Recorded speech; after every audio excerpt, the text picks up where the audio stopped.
Okay. Thank you so much, Brother Phap Vu, You're for being welcome. here today. So you're a monastic in the Order of Interbeing, founded by Thich, Nhat, Hanh, whom we affectionately call Thai, which means teacher, doesn't it, in Vietnamese? More like a beloved teacher. Beloved teacher. Yeah, or someone that's very revered, a revered teacher. That's wonderful. Yeah. And you are a Dharma teacher yourself. Yes, I am. And so how would you define a monastic or even a lay Dharma teacher? Well, I don't think I would separate those two, not really. I would just go with teacher. It has more, I don't know, it has more characteristics in some ways. But how would I define it? Someone who is willing to learn is first, and someone who is okay with offering. And that okay can help make a segue into other questions. Okay. See? Okay. So is there anything in particular that you do to prepare for your teachings? Right. It depends it depends on what I'm teaching. If I'm teaching a class on a sutra or history of Buddhism or maybe some Buddhist psychology, concepts of Buddhist psychology, then yeah, you need to do some research on that and cross the I's and cross the T's and dot the I's, as they say. But if it's on practice, then no, I pretty much go off the cuff. I do generate what I want to say, maybe even how I want to say it.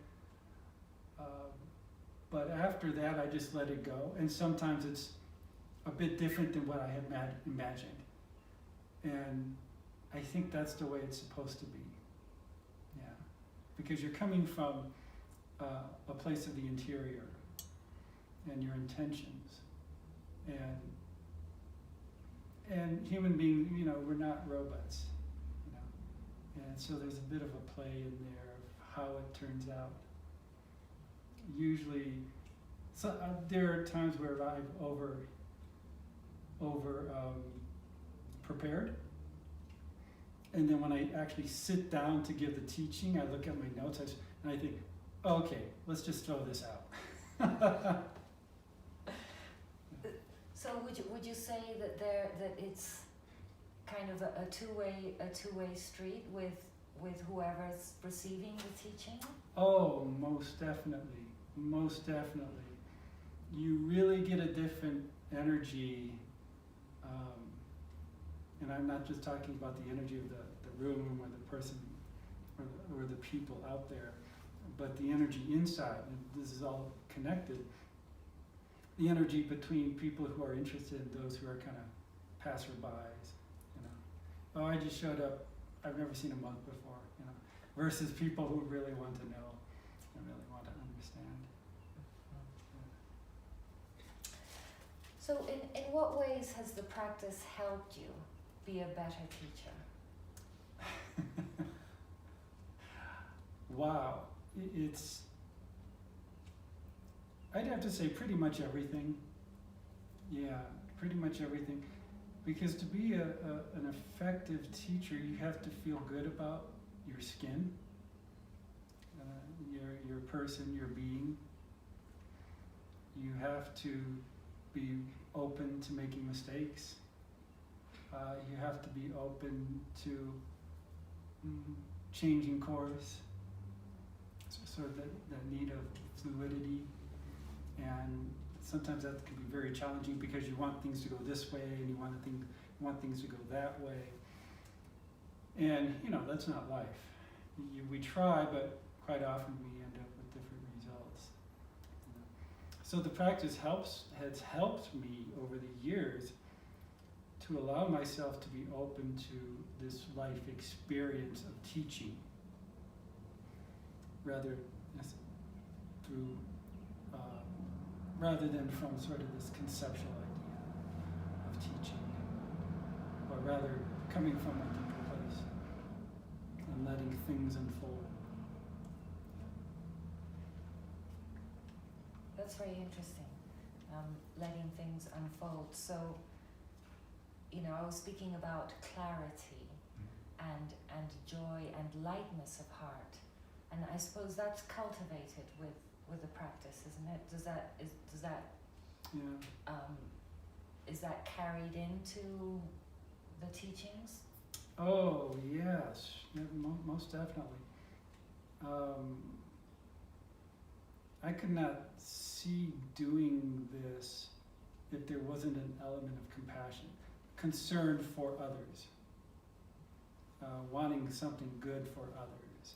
I really enjoy when people really take on the practice earnestly and they come to me with their successes, and they're so happy and they're a lot freer.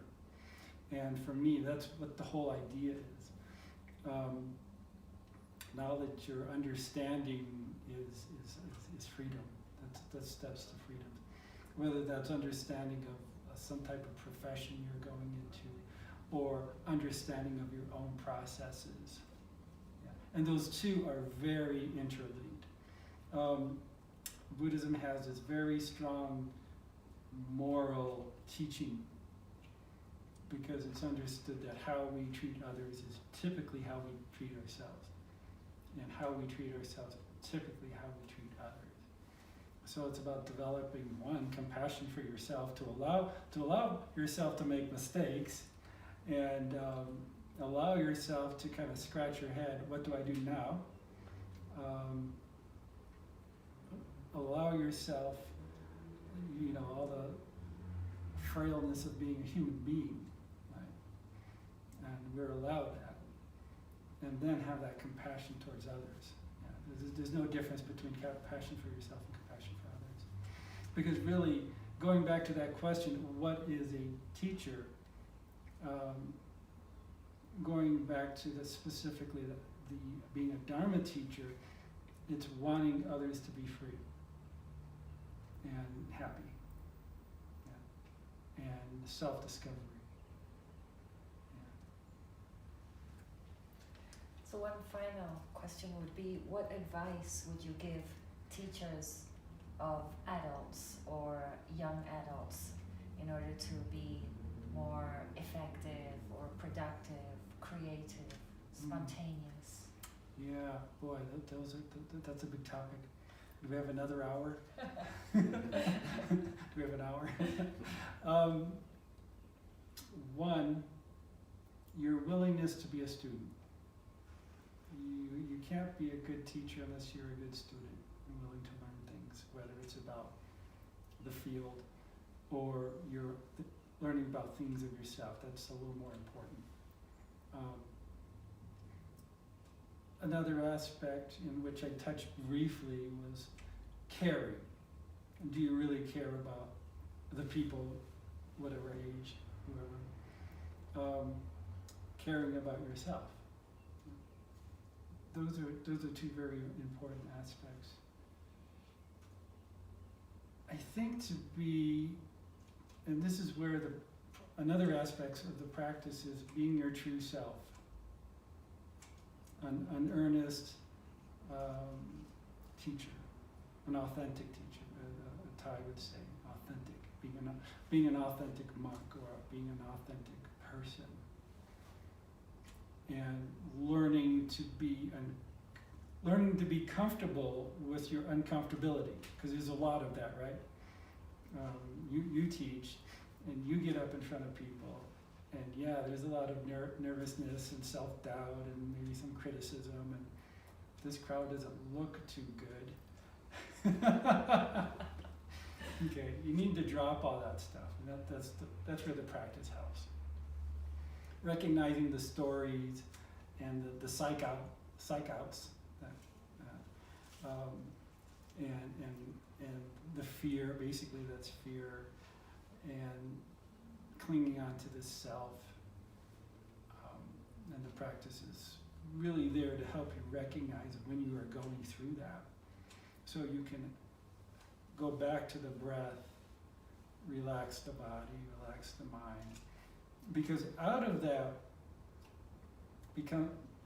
that essential aspect of letting go of those things, in one hand, yeah, they're still there. Like every time I get up to do a Dharma talk, yeah, it's still there. It's still uncomfortable, but I'm okay with that.